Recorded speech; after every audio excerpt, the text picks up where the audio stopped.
Hello everyone, this is Saf and you're watching LWR Saf.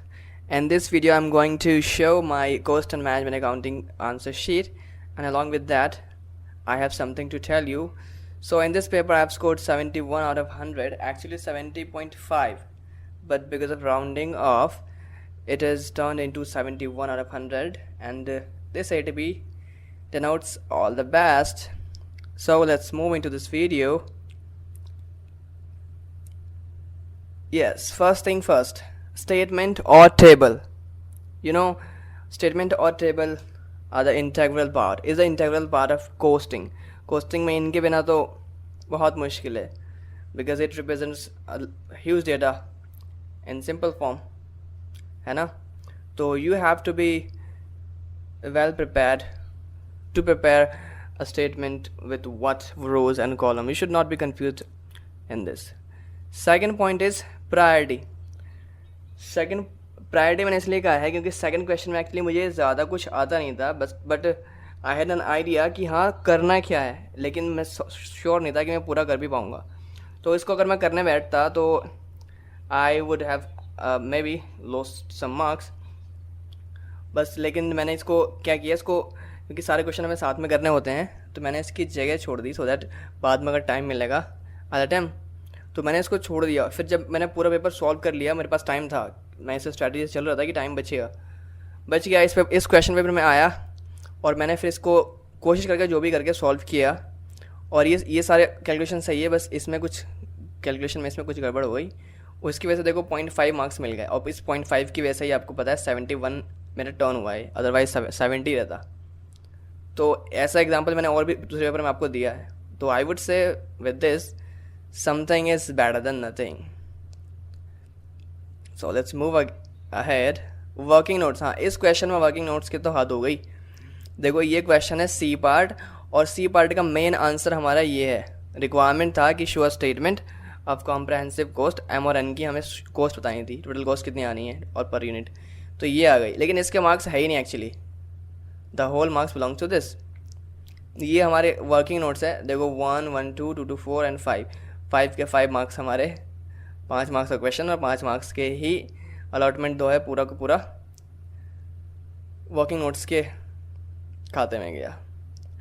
Next is understand the full question. इस question में मैंने एक तो language थोड़ी इसकी अजीब थी, और इस टाइप का क्वेश्चन किसी मैंने कहीं पे देखा नहीं था, ना आरटीपी ना एमटीपी ना मॉड्यूल में. और मुझे सर ने बताया कि ये ओल्ड सिलेबस में इस टाइप का क्वेश्चन होता होगा, उसमें से कुछ क्वेश्चन पूछा है मॉडिफाई करके. लेकिन इस क्वेश्चन में मैंने लैंग्वेज थोड़ा सा गलत इंटरप्रेट कर लिया, तो आपको सजेस्ट करूंगा, आई वुड सजेस्ट कि understand the full question accurately, फिर आप आगे प्रोसीड करो. फिर भी 1 marks I have gained.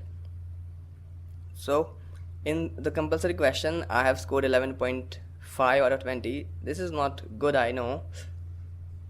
Next, yes, like in accounting we have balance sheet, and in costing we have cost sheet, and you can see the marks have been allotted according to the steps of the cost sheet. So your steps should be accordingly. आपका जो भी steps हैं वो जो है, जो हमारा sequence होता है स्टैंडर्ड, उस सीक्वेंस को ही फॉलो करना चाहिए, क्योंकि मार्क्स इसी के हैं. यू कैन सी नंबर्स की यहाँ पे लाइन लगी हुई है. Next, yeah, I would here concentrate. Actually ये मैंने यहाँ पे मेथड यूज़ किया है, साइमल्टेनियस इक्वेशन मेथड. इसमें 2 वेरिएबल्स की वैल्यू निकालनी थी, तो मैंने सब कुछ सही किया, वैल्यू दोनों की वैल्यूज़ भी सही निकाली, लेकिन अलोकेशन करते टाइम मैंने कुछ गड़बड़ कर दी, जिसकी वजह से फर्स्ट स्टेटमेंट मेरा सही था, लेकिन सेकंड स्टेटमेंट जो है यहाँ सेकंड डिस्ट्रीब्यूशन गलत हो गया. जबकि अमाउंट ये सही है, लेकिन जब मैंने अलोकेट किया तो इनके amounts I don't know why गलत हो गए. इसकी वजह से देखो यहाँ पे 0 मार्क्स 0 मार्क्स, यानी कि 10 मार्क्स का था, सब कुछ सही होता, लेकिन सिर्फ फर्स्ट स्टेटमेंट सही होने की वजह से सिर्फ 4 मार्क्स पे ही रह गया. और examiner didn't show up pity for me, और ये उसने ये तो चेक ही नहीं किया, आई मीन इसके कुछ कंसिडर नहीं किया इसको थर्ड पार्ट को, क्योंकि सेकंड पार्ट में एक्चुअली गलती हो गई थी. In this question I have scored 14 out of 20. Next is given data. You should write your given data in your answer sheet if it is not large, because after writing your given data, you will be more focused on answer sheet rather on question paper. You will not see again and again your question paper. और इस question में वही है मेरे साथ, मैंने data लिख दिया और सारा का सारा पूरा फोकस था मैं इसमें, और इसे ही देख के मेरा सारा क्वेश्चन सॉल्व हो गया। और ये मेरे लिए बोनस क्वेश्चन था ओवरहेड का, क्योंकि 9 मार्क्स मुझे इसमें मिले। और फॉर्मूला, यस, जो मैंने फॉर्मूला यूज़ किया वो तो लिखना पड़ेगा ना। फॉर्मूले में जो वेरिएबल्स मैंने यूज़ किए, जैसे ये मैंने शॉर्ट यूज़ किया, तो इसको आई हैव टू एक्सप्लेन कि क्या है ये। तो S it stands for standard R for actual output, और अकॉर्डिंगली बाकी सारे भी ऐसे ही होंगे। तो गिवन डेटा लिख लो तो बेटर है, बिकॉज ऐसी गलती मैंने उसमें भी की थी FM में। ये जो कैन सी लास्ट स्टेप में 9 मार्क्स मुझे इसलिए अलॉट हुए हैं क्योंकि यहाँ 1 मार्क्स का दिया है, और ये था क्या, मैंने वेरिफिकेशन बाद में नहीं दिया। वेरिफिकेशन ऑफ व्हाट, कि जो भी वेरिएंस मिल के जो उसका जो पेरेंट वेरिएंस होता है उनको ऐड करके पेरेंट आना चाहिए ना ऊपर वाला, तो वो हमें वेरिफिकेशन शो करना था। वो verification I forgot to show, that's why 1 marks यहाँ पे उन्होंने काट दिया ना। मौका चाहिए काटने को एग्जामिनर्स को। Yes, this is one of the controversial चीज़ कि टीचर पे बच्चे एलिज करते हैं कि आपका सर आंसर मैच नहीं हो रहा। तो इसमें अप्रोक्सीमेशंस की वजह से भी और कुछ अजम्पशंस की वजह से भी हमारे आंसर्स मैच नहीं होते। And you know, in at the point of EOQ the carrying cost and ordering cost should be equal, but you can see the ordering cost is 4560 and carrying cost is 4500. These are not equal. Why?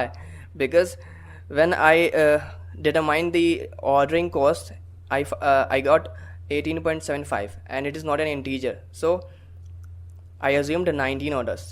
And you can see there is a star mark, and I have written here note, that is in EOQ model ordering cost equals to carrying cost. Since number of orders has been rounded off, hence ordering cost and carrying cost are not equal. So what I'm trying to tell you here is you should clarify the examiner what you have done and why. तो यहाँ पे approximation की वजह से ये दोनों equal नहीं है, otherwise they should be equal. तो यहाँ पे note आप दे सकते हो, note will work here. और ये फॉर्मूला तो आपको लिखना ही है। So in this question I have scored 17 out of 20. थोड़ा सा ये बेटर था बाकी से।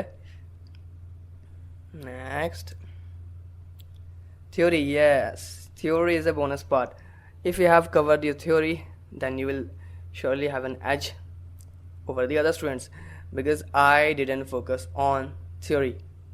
But anyhow, because from my experience I have written this answer and I have got luckily 2 marks.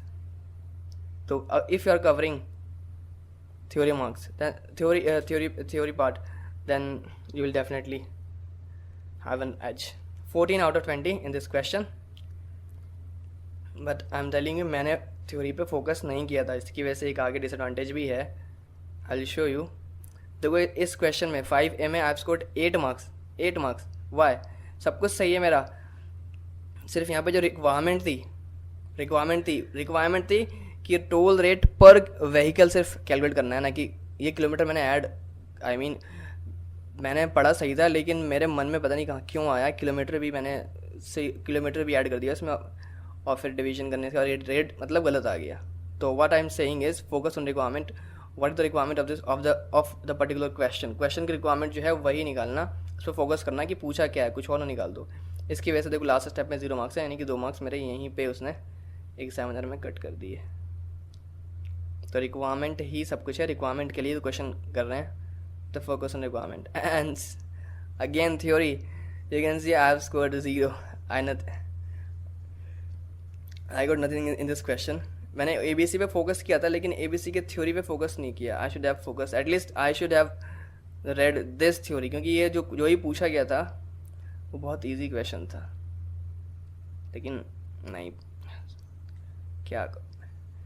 So in this question I have scored 14 out of 20, and with the polite advice of neat and clean, your paper should be neat and clean. So do you want this paper? If yes, you can get this paper from the description box, or you can also join our Telegram channel where I have uploaded all the papers, almost all, and you can download from there also. And yes, if you found this video useful, please like this video, comment your query, and comment to a specific topic if you want me to make a video on any particular topic. And yes, subscribe the channel so that next video will be popping you on your YouTube channel, on your YouTube. So all the best guys, I'll see you in the next video. This is Al Saf signing off for the day. Bye bye and take care.